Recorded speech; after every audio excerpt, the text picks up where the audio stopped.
Bienvenue sur Tuniscourt. On est toujours dans le chapitre 4, les structures de données avancées. Dans la deuxième partie qu'on va étudier aujourd'hui, c'est le type tableau. En Pascal, c'est array. Alors, avant tout, c'est quoi un tableau? Un tableau est représenté au niveau de la mémoire en un ensemble de cases, comme ça. Ça s'appelle un tableau, comme ça s'appelle un vecteur. Ok, donc le tableau il est numéroté, chaque case elle est numérotée jusqu'à par exemple 30 ou n'importe quelle valeur.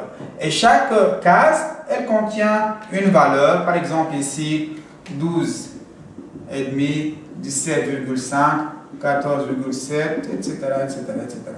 Alors la question qui se pose en premier lieu, quelle est l'utilité de cette structure de données qu'on est en train d'étudier? L'utilité ici est très simple. Supposons qu'on a la moyenne de 30 élèves. On a un programme où on va calculer ou bien on va manipuler les moyennes de 30 élèves. Pour manipuler 30 moyennes, c'est-à-dire j'ai une des deux solutions. Ou bien je vais déclarer 30 variables M1, M2, M3 jusqu'à M30, chacune de type réel. Mais le problème est que la manipulation et le traitement d'un grand nombre de variables sera un peu lourd au niveau du programme. La deuxième méthode, c'est qu'on va utiliser un tableau, c'est-à-dire une seule variable, mais cette variable contient plusieurs cases, donc elle est capable de contenir plusieurs valeurs. Et c'est ça l'utilité d'un tableau. Donc finalement, toujours lorsqu'on est face à un problème qui nécessite un grand nombre de valeurs, qui doivent être du même type, on peut faire recours au type tableau. Par exemple, les noms des élèves, si j'ai besoin de manipuler les noms d'un grand nombre d'élèves, on peut utiliser un tableau dont chaque case contient un nom. Et de cette façon, on a une seule variable pour manipuler plusieurs valeurs. Ok?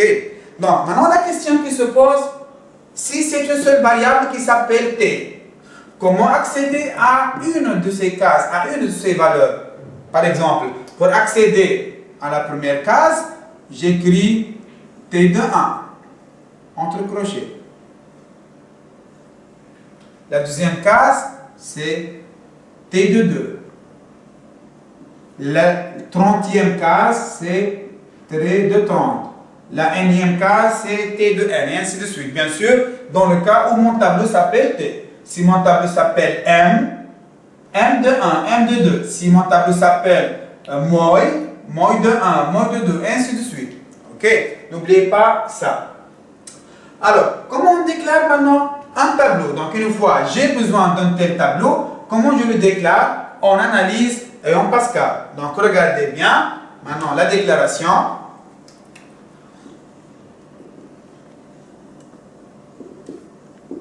Donc, la déclaration, on analyse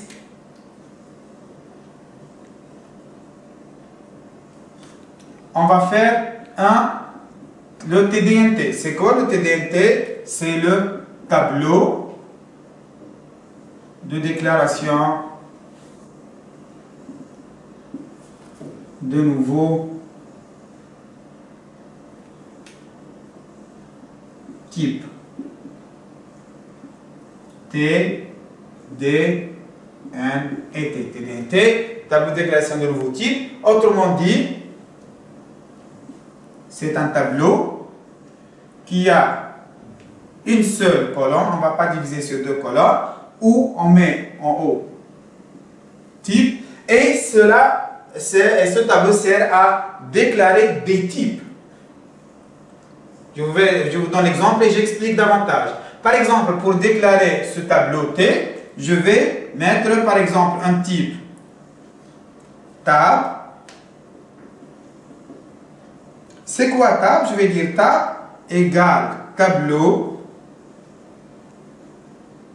Les indices, donc qui contient combien? Qui contient 30 de 30 réels. Vous me dites, mais où est le T? Alors, on ne va pas s'arrêter ici, on va faire après le TDO, le tableau de déclaration des objets, comme d'habitude. Donc, objet, type nature.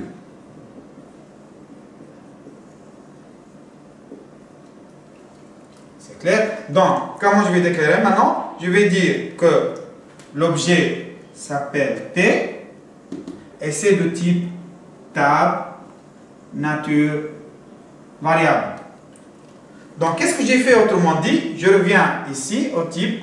Donc, j'ai ajouté un nouveau type. Donc, le TDNT, déjà peut-être que vous avez étudié ça l'année dernière, c'est à créer et ajouter de nouveaux types. Donc, finalement, normalement, jusqu'à maintenant, on a étudié 5 types. On a étudié le type entier, le type réel, le type caractère, le type booléen et le type chaîne.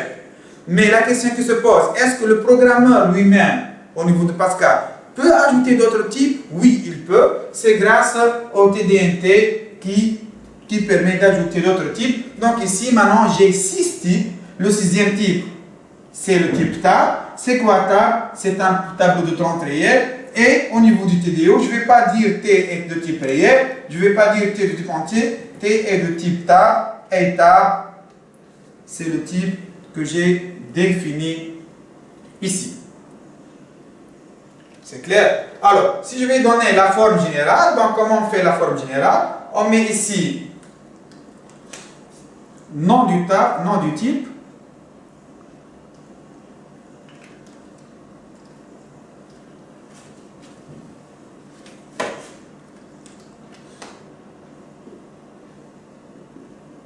Nom du type égale tableau de nombre de cases et de type élément.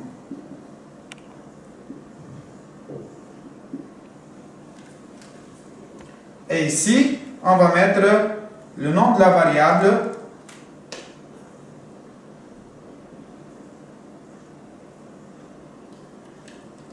et ici, nom du type. Bien sûr, c'est une variable, ce n'est pas une constante, donc /var. OK? Donc, je vais passer maintenant vers la traduction en Pascal.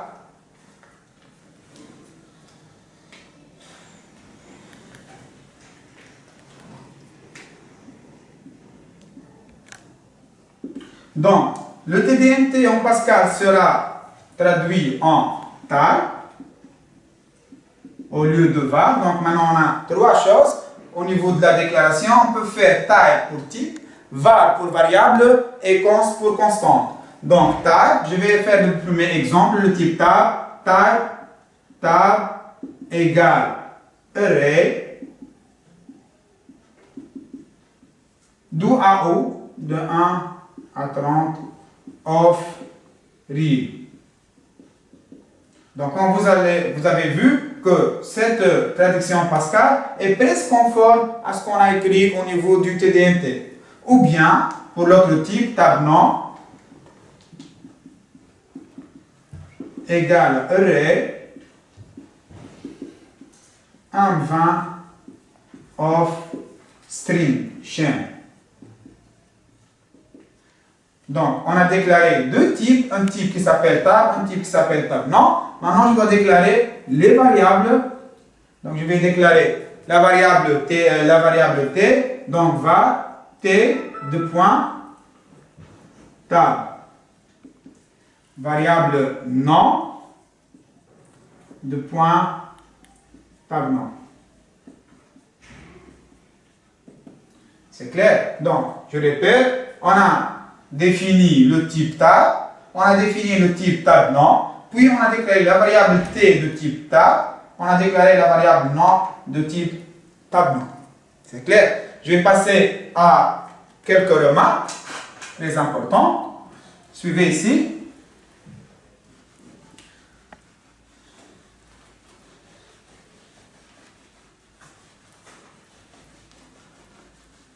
Alors, comme j'ai dit déjà, je l'ai dit oralement, c'est quoi le 1, le 2? Ce sont les indices des cases, mais les indices du tableau. Donc, 1, 2, 3, les indices. Donc, au niveau de la remarque, on va voir ces indices comment ils peuvent être, c'est-à-dire de quel type ils peuvent être. Alors, la première remarque dit que les indices d'un tableau doivent être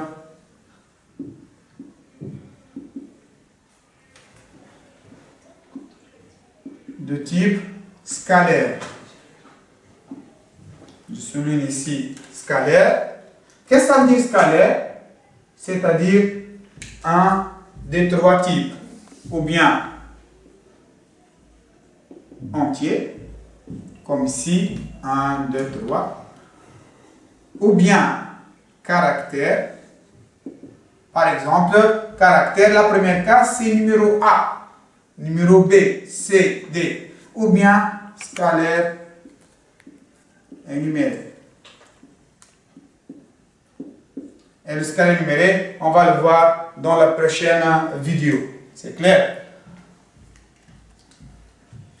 La deuxième remarque, c'est que la question qui se pose, est-ce que je peux avoir un tableau hétérogène, c'est-à-dire une valeur de type réel, une valeur de type chaîne, une valeur de type booléen?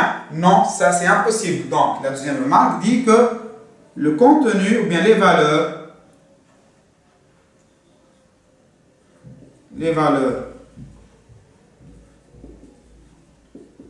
d'un tableau doivent être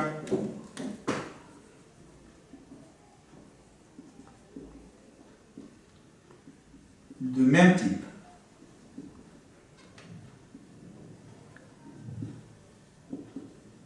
De même type, c'est-à-dire, ou bien je parle d'un tableau de réel, ou bien je parle d'un tableau d'entier, ou bien je parle d'un tableau de chien, ou d'un type bien défini dès le début. Déjà au niveau de la déclaration, on a défini le type. OK?